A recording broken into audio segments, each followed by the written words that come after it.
Welcome to defence तैयारी guys. तो कैसे हैं आप सब बच्चों। आज हम हाइपर कंजुगेशन इफेक्ट सीखेंगे या फिर हम उसको क्या बोलते हैं, एच इफेक्ट बोलते हैं। देखो एच इफेक्ट इसमें क्या होता है कि एक आपके पास कार्बन है, उस कार्बन के साथ आपके साथ क्या जुड़ा हुआ है, हाइड्रोजन जुड़ा हुआ है। अब ये बॉन्ड कौन सा हो गया, सिग्मा बॉन्ड, राइट। यहां से इलेक्ट्रॉन जो है, यानी कि इस बॉन्ड में क्या है, इलेक्ट्रॉन, वो इलेक्ट्रॉन क्या होंगे, ट्रांसफर होंगे।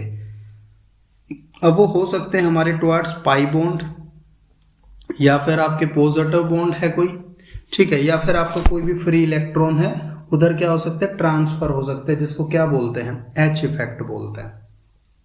अब देखो जब ये बॉन्ड यहां से ट्रांसफर हो जाएगा, मतलब ये यहां से इलेक्ट्रॉन ट्रांसफर हो जाएंगे, तो यहां पे कोई बॉन्ड नहीं रहेगा, इसलिए इसको बोलते हैं नो बॉन्ड रेजोनेंस।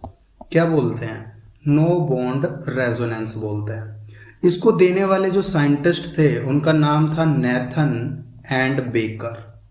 किन्होंने दिया था, इन दो साइंटिस्ट ने दिया था, ठीक है।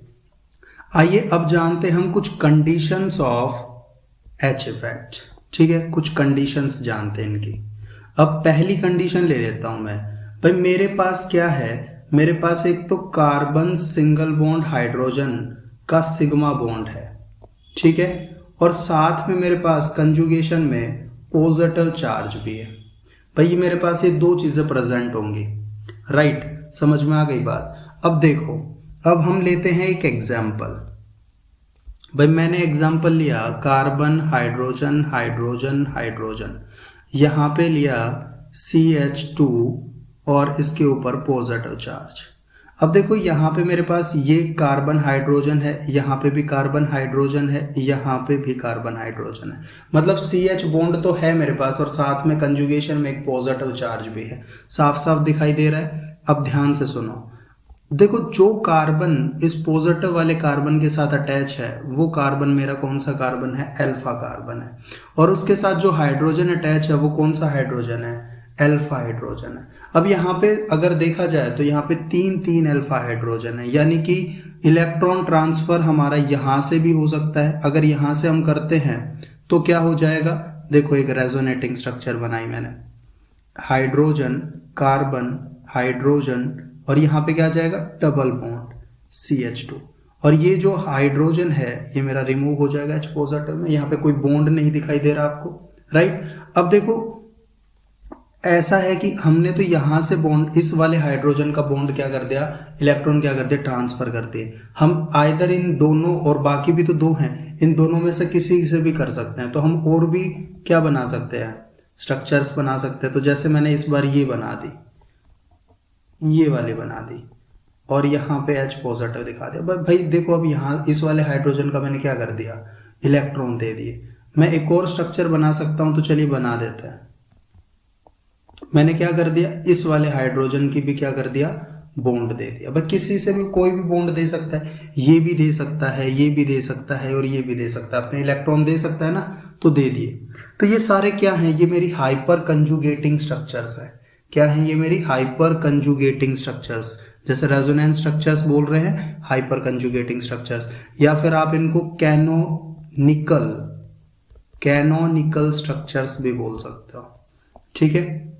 अब दूसरी कंडीशन लेते हैं। पहली कंडीशन समझ में आ गई, दूसरी कंडीशन, अब मेरे पास क्या है कि मेरे पास ना कार्बन और हाइड्रोजन का सिग्मा बॉन्ड तो है ही, और साथ में एक फ्री इलेक्ट्रॉन है। फ्री इलेक्ट्रॉन का मतलब रेडिकल वाला है ना, मतलब वो बिंदी वाला।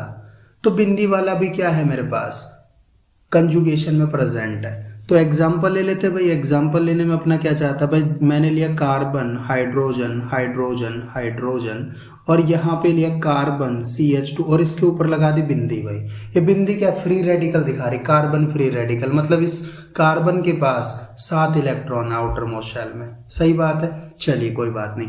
अब हम बात करते हैं यहाँ पे, ये मेरा क्या है, अल्फा कार्बन है, इसके साथ जो भी हाइड्रोजन लगे कौन से हाइड्रोजन है, अल्फा हाइड्रोजन है। अब देखो यहां पे क्या होता है, फ्री रेडिकल के केस में ये एरो जो बनाओगे वो पूरी नहीं बनाओगे, आधी, ठीक है। अब यहां का एक इलेक्ट्रॉन, क्योंकि एक इलेक्ट्रॉन देगा ना, ये एक इलेक्ट्रॉन बेचारा एक ही है, ये इसको दे देगा, ये एक इलेक्ट्रॉन और एक इलेक्ट्रॉन ये ले लेगा, सही बात है, एक इलेक्ट्रॉन ये ले लेगा, एक इलेक्ट्रॉन इसको दे देगा। तो अब यहाँ पे क्या बनेगा, अब तुम देखो इस हाइड्रोजन ने एक इलेक्ट्रॉन लिया, इसलिए इसके हाइड्रोजन के ऊपर क्या लग गई, बिंदी, ठीक है। इधर क्या है, कार्बन, कार्बन इधर हाइड्रोजन, इधर हाइड्रोजन, यहाँ पे क्या बन जाएगा, डबल बॉन्ड, और यहाँ पे क्या आ जाएगा, CH2, सही बात है। अब ऐसे बिंदी आप तीनों की बना सकते हो, ऐसे हाइपर कंजुगेटिंग स्ट्रक्चर आप सभी की बना सकते हो, तीनों हाइड्रोजन से, बाकी के दो से भी, है ना। तो चलिए नेक्स्ट कंडीशन की बात करते हैं। अब देखो मेरे पास तीसरी कंडीशन है, तीसरी कंडीशन में भी क्या है, कार्बन हाइड्रोजन सिग्मा बॉन्ड तो है, लेकिन साथ साथ कंजुगेशन ट्यूब के अंदर आपके पास पाई इलेक्ट्रॉन्स भी हैं, यानी कि पाई बॉन्ड भी प्रेजेंट है, ठीक है। तो चलिए कोई दिक्कत नहीं है, करके देखते हैं।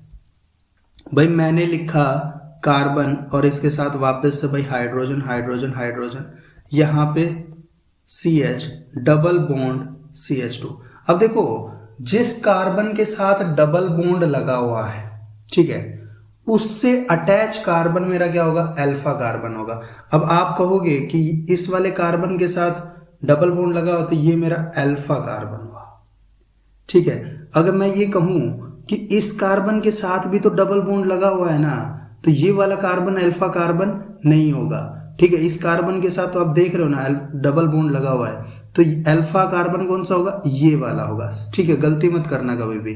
अच्छा अब आगे बात करते हैं, अल्फा कार्बन समझ में आ गया कौन सा है जी।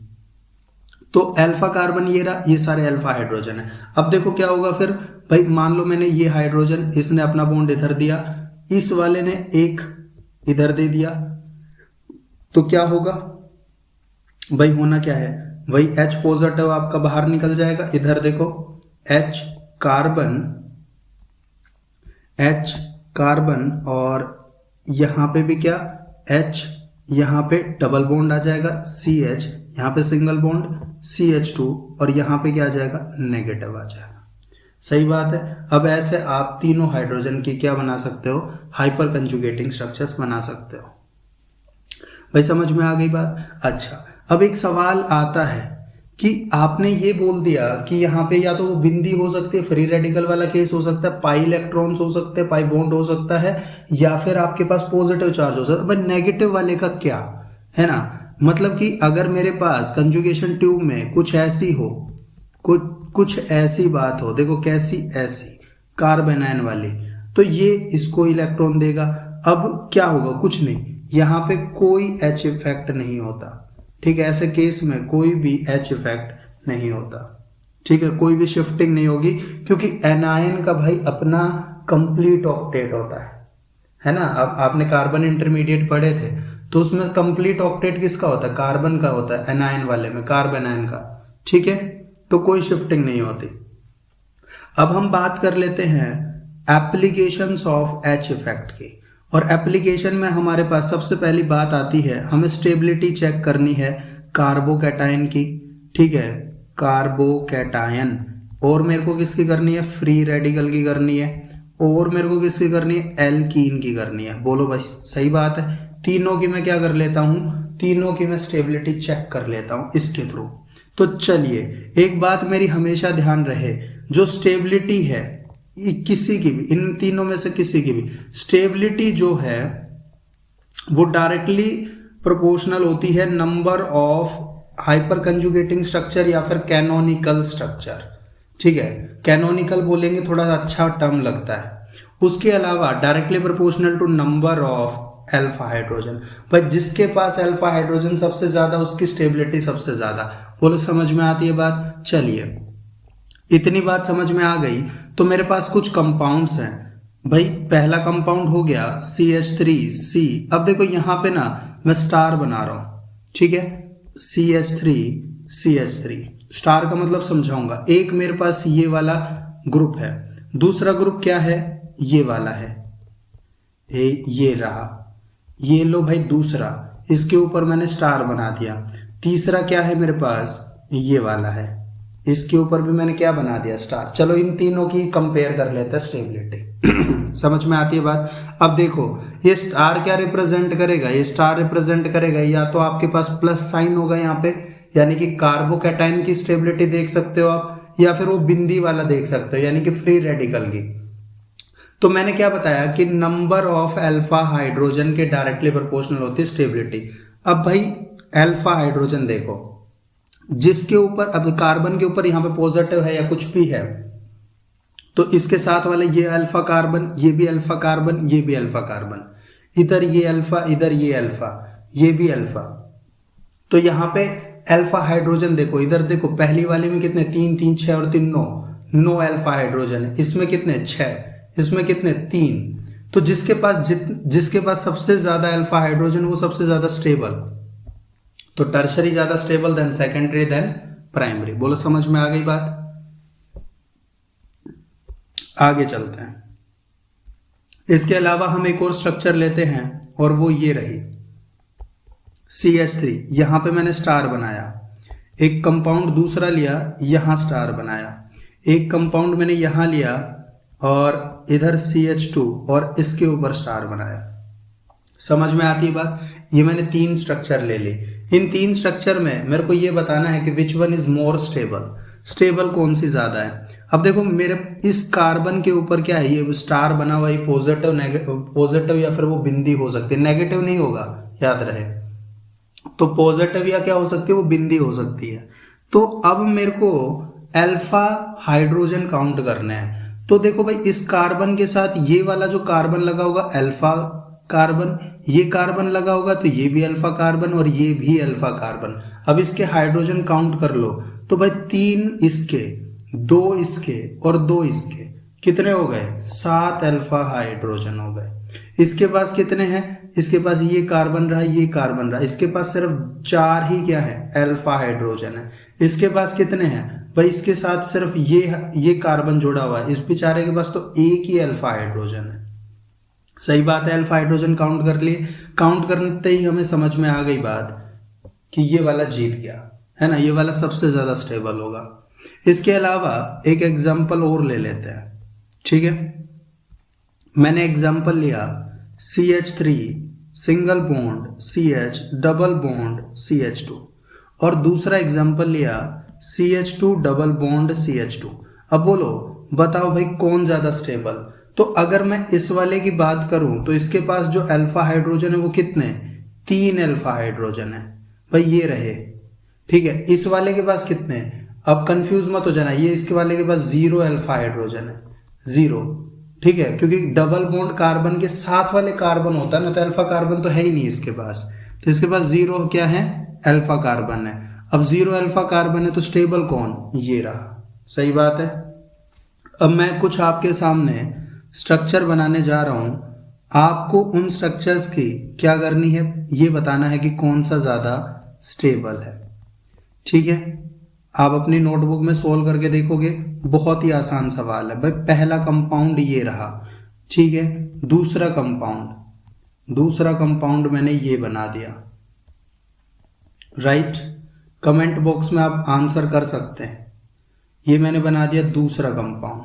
तीसरा कंपाउंड मैंने क्या बना दिया, तीसरा कंपाउंड मैंने कुछ इस तरीके से बना दिया, ये रहा भाई, ठीक है। इसके साथ हाइड्रोजन, ये हाइड्रोजन, ये मेरा तीसरा कंपाउंड है। चौथा कंपाउंड और बना देते हैं। चौथा भाई कौन सा, CH3 hydrogen carbon double bond carbon hydrogen and CH3, ये मैंने बना दिया चौथा।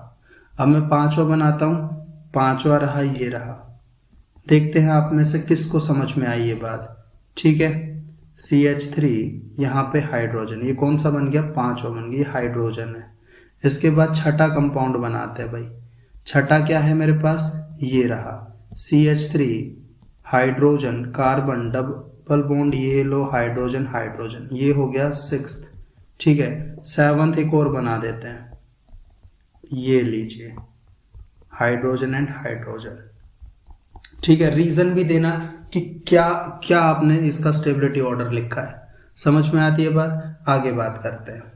इसके अलावा हम एक छोटी सी बात करेंगे और वो छोटी सी बात है हीट ऑफ हाइड्रोजनेशन की, ठीक है, हीट ऑफ हाइड्रोजनेशन। हमने पहले भी बात की, हाइड्रोकार्बन में भी बात की थी इसकी, अभी भी कर लेते हैं। देखो मेरे पास क्या है, एल्कीन है और एल्कीन की रिएक्शन जब आप हाइड्रोजन के साथ करवाते हो तब क्या होता है, यहाँ पे भाई हाइड्रोजन जुड़ जाएगा दोनों कार्बन के साथ और हमारा ये कंपाउंड बन जाएगा। तो यहाँ पे एक हीट रिलीज होती है, एनर्जी रिलीज होती है डेल्टा एच, यही होता है हीट ऑफ हाइड्रोजनेशन। मतलब जो हीट इवोल्व होती है जब आप एक अनसैचुरेटेड हाइड्रोकार्बन की रिएक्शन या हाइड्रोजन से कराओ या उसको हाइड्रोजनेटेड करो तो एक हीट रिलीज होती है और इस हीट को ही क्या बोला जाता है, हीट ऑफ हाइड्रोजनेशन बोला जाता है। ठीक है, अगर एल्कीन आपकी ज्यादा रिएक्टिव होगी हाइड्रोजन के खिलाफ, मतलब हाइड्रोजन के साथ, तो वो क्या हो जाएगी, ज्यादा हीट ऑफ हाइड्रोजनेशन रिलीज मतलब इवोल्व करेगी। ठीक है, तो यहां से एक बात समझ में आती है और वो बात क्या है कि जो हीट ऑफ हाइड्रोजनेशन है वो इनवर्सली प्रोपोर्शनल है स्टेबिलिटी ऑफ एल्कीन की। सही बात है, और इनवर्सली ही प्रोपोर्शनल होगी नंबर ऑफ अल्फा हाइड्रोजन की। ये बात हमें समझ में आ गई। अब बच्चों नेक्स्ट इफेक्ट नेक्स्ट क्लास में सीखेंगे, तब तक के लिए बाय। और चैनल को लाइक सब्सक्राइब कर दो भाई, हम केमिस्ट्री की सारी वीडियो आपको देने वाले हैं। ठीक है।